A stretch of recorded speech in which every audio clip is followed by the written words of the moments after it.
Robert Mitchum was born Robert Charles Dorr Mitchum on August 6, 1917, in Bridgeport, Connecticut. His early years were marked by loss and instability. His father, a railroad worker, died when Robert was just 2, leaving his mother to raise 3 children during the Great Depression. As a teen, Mitchum was restless and rebellious, drifting across the country by freight train and working a variety of rough jobs, including ditch digging, boxing, and even laboring on a chain gang in Georgia. After a vagrancy arrest, these formative experiences shaped his toughness, independence, and authenticity, qualities that would later define his screen persona. Yet beneath the rugged exterior, Mitchum nurtured a reflective side, writing poetry and ghostwriting for astrologer Carol Ryder, hinting at a philosophical and observant mind. This combination of resilience, world weariness, and introspection became the foundation for a career that would span multiple genres and decades. Rise in Hollywood. Mitchum's entry into Hollywood was almost accidental. Starting with small parts in westerns and serials in the early 1940s, he gradually attracted attention for his natural charisma and quiet intensity. By 1945, he earned his first major break in The Story of G. Wise Joe, securing an Academy Award nomination for Best Supporting Actor.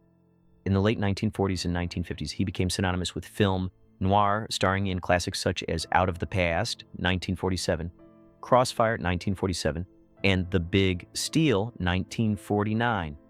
With his half-lidded eyes, calm demeanor, and resonant voice, Mitchum mastered understatement, conveying menace, charm, and moral ambiguity with effortless grace. Unlike many contemporaries, he embraced flawed, complex characters rather than spotless heroes, offering audiences emotionally authentic portrayals of men torn between right and wrong. His performances reflected the realities of the human condition, combining toughness with vulnerability in a way few actors could achieve. Versatility and iconic roles. Though he gained fame in noir, Mitchum demonstrated versatility across genres, including war films, westerns, romantic dramas, and thrillers. In The Night of the Hunter, 1955, he delivered one of cinema's most chilling performances as the false preacher Harry Powell, a haunting villain whose love and hate tattoos remain iconic. He followed with memorable roles in Heaven Knows, Mr. Allison, 1957, The Sundowners, 1960, and Cape Fear, 1962, again proving his capacity to embody both hero and villain. Off-screen, Mitchum was known for his irreverence and wit, once joking about his famously interesting walk as nothing more than an effort to hold his gut in. Even scandals like his 1948 marijuana arrest failed to derail his career, instead reinforcing his reputation as Hollywood's bad boy, an actor who lived by his own rules, authentic and unpretentious, unafraid of authority or pretense. Personal life and marriage. Mitchum's personal life was anchored by Dorothy Spence, whom he met as a 16-year-old in Delaware. Their youthful connection blossomed despite his restless adolescence and eventual move to California in 1934. Dorothy pursued education while Mitchum drifted through jobs, poverty, and hobo camps, yet their bond endured through letters and determination. They married on March 16, 1940, in a modest kitchen ceremony, choosing love and stability over spectacle. Together, they raised 3 children, James, born 1941, and Christopher, born 1943, who both became actors, and Patrine, born 1952, who pursued writing. Dorothy became Mitchum's grounding force, offering steadfast support through the tumult of Hollywood stardom. Their enduring partnership over 57 years was rare in an industry of fleeting romances, proving that resilience, loyalty, and mutual respect could survive fame, travel, and the pressures of celebrity life. Disdain for George Peppard. Among Mitchum's colleagues, few elicited his ire, but George Peppard was an exception. Known for his polished charm and self-assured demeanor, Peppard represented everything Mitchum disdained: vanity, theatricality, and a lack of respect for colleagues. Mitchum, a man who prized authenticity, found Peppard shallow, insincere, and dismissive of veterans. Their animosity developed over time, fueled by clashes of temperament, acting philosophy, and ego. Mitchum believed Peppard performed even off-camera, constantly seeking validation and recognition, while Mitchum himself relied on instinct and subtlety.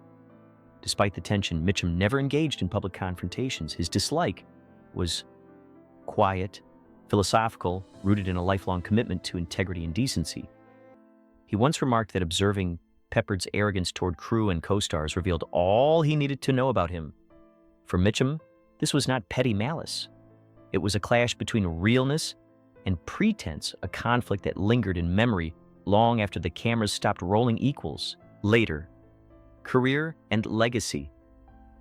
In his later career, Mitchum continued to deliver compelling performances in films such as Ryan's Daughter, 1970, Farewell, My Lovely, 1975, and The Friends of Eddie Coyle, 1973, blending maturity, gravitas, and understated menace. He also appeared in television miniseries like The Winds of War, 1983, and War and Remembrance, 1988, earning respect for professionalism and enduring skill.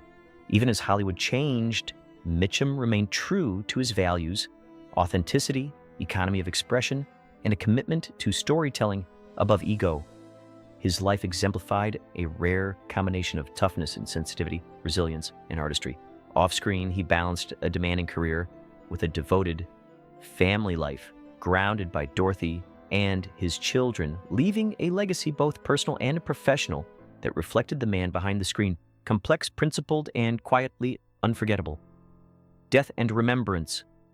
Robert Mitchum, a lifelong smoker, passed away in his sleep at 5 a.m. on July 1st, 1997, at his home in Santa Barbara, California, from complications of lung cancer and emphysema. His death marked the end of an era, a cinematic presence whose cool intensity, moral ambiguity, and understated power set him apart in Hollywood history.